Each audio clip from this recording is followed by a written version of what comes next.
अनुराग भदौरिया जी, अनुराग भदौरिया जी, आप राहुल गांधी पर भी जवाब देने को तैयार थे, लेकिन मुझे ये बताइए राहुल गांधी के साथ आने में क्यों नहीं तैयार? सारा विपक्ष एक साथ क्यों नहीं है? जब टारगेट में मोदी है तो सब साथ क्यों नहीं? देखिए सीधा सा सवाल है जो अर्पिता जी, आप डंके की चोट पे बीजेपी से पूछिए, मैं भी पूछ रहा हूं कि लोकतंत्र में हिंदुस्तान की पार्लियामेंट को चलाने की जिम्मेदारी सरकार की होती है और ये सरकार अपनी जिम्मेदारी से भाग रही है। वो इसलिए भाग रही है कि सरकार नहीं चाहती है कि सदन के अंदर में जनता की आम समस्याओं पे चर्चा हो जाए, महंगाई, बेरोजगारी, महिला अत्याचार, किसान, स्वास्थ्य, शिक्षा पे चर्चा हो जाए, क्योंकि इनको चाहना नहीं है। ये सिर्फ देखो पहली बार हिंदुस्तान में देखा जा रहा है कि विपक्ष जो अपनी मांग रखता है तो विपक्ष अपनी जिम्मेदारी निभा रहा है, सत्ता पक्ष अपनी जिम्मेदारी निभा रहा है क्या? सत्ता पक्ष अपनी जिम्मेदारी से भाग रहा है। अरे हम तो कह रहे हैं कि ना कि चर्चा की बात कर रहे हैं, हम जेपीसी की बात कर रहे हैं, वो कहां सुन रहा है? और देखिए लोकतंत्र की दुहाई दे रहे हैं। लोकतंत्र का मतलब क्या होता है? लोकतंत्र का मतलब होता है हर व्यक्ति का अपना विचार होता है। लोकतंत्र मतलब विचार होता है। तो यहां लड़ाई चेहरा वर्सेस विचार की है। बीजेपी चेहरा दे रही है, विपक्ष के पास विचार है। अब विचार और चेहरे की लड़ाई है, क्योंकि इनके हम विचारों की बात करते हैं। लोकतंत्र की खूबसूरती क्या है? हर व्यक्ति का अपना विचार होता है, हर व्यक्ति नेता होता है, हर व्यक्ति अपनी बात कह सकता है। इसी को तो लोकतंत्र कहते हैं ना। अगर आप चेहरा लेके चलने लगेंगे तो फिर लोकतंत्र कहां रहेगा? फिर तो चेहरा हो गया ना, फिर लोकतंत्र नहीं रहा। तो लोकतंत्र की खासियत ये होती है विचार। तो ये विचारों को मानते ही नहीं है। बार बार कहते हैं तुम्हारे पास कौन सा सवाल बताइए? मैं फिर से दोहरा देती हूँ। राहुल गांधी को साथ लेकर समाजवादी पार्टी क्यों नहीं? आप लोग भाई सामने मोदी है, सारा विपक्ष एकजुट क्यों नहीं हो रहा है?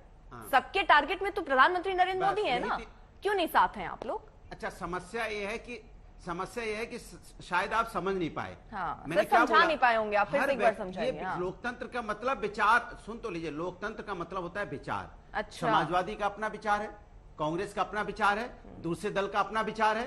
ये विचारों का है ना। ठीक। और अपने अपने विचार से लोग अपने तो प्रधानमंत्री विचार होगा, अपने विचार से विपक्ष का प्रधानमंत्री विचार होगा। अरे विचार क्या है? सबकी अपनी आइडियोलॉजी है, सबकी आइडियोलॉजी है, सब जनता के लिए काम करते हैं। अगर मान लीजिए विपक्ष मोर्चा बन जाता है और जीत जाता है तो पीएम कैंडिडेट विचार होगा आपका ना? अरे पीएम कैंडिडेट तो फिर तो चुन लिया जाता है ना, जब विपक्ष के नेता बैठेंगे। मैंने क्या बोला? हर चेहरा लोकतंत्र में अपनी मायने रखता है। हर चेहरा अपना मायने रखता है। टीएमसी को क्या आखिरकार अचानक से हो गया? तो फिर क्यों कांग्रेस पार्टी से इतनी अलग लाइन पकड़ लिया आपने? आपको राहुल गांधी ऐसे शख्स दिख रहे हैं जो बीजेपी को टीआरपी दे रहे हैं, बीजेपी को जिता देते हैं। जी पिताजी, अगर हम लोग पहले की जो मांग कर रहे हैं सदन चलने का, ये पहली बार हो रहा है कि कोई सरकारी पक्ष ये सदन चलने नहीं दे रहा है, जबकि विपक्ष मांग कर रहा है कि सदन को चलने दे। हम लोग देखते हैं अचानक होता है कि विपक्षी पार्टी यहाँ पर प्रदर्शन नहीं कर रहा है, सरकारी पक्ष प्रदर्शन करना चालू कर दिया। तो इनके लिए कोई तो मजबूरी होगी सरकारी पक्ष का, सदन को चलने नहीं दिया जा रहा है।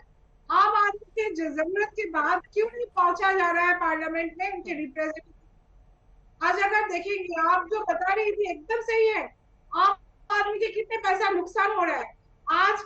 मैम ये बातें तो मैंने भी पूछ ली, उसका जवाब भी हो गया। अब मैं जरा टीएमसी का रुख समझना चाह रही थी कि टीएमसी क्यों कांग्रेस पार्टी को एकदम अलग रख रही है अपने से?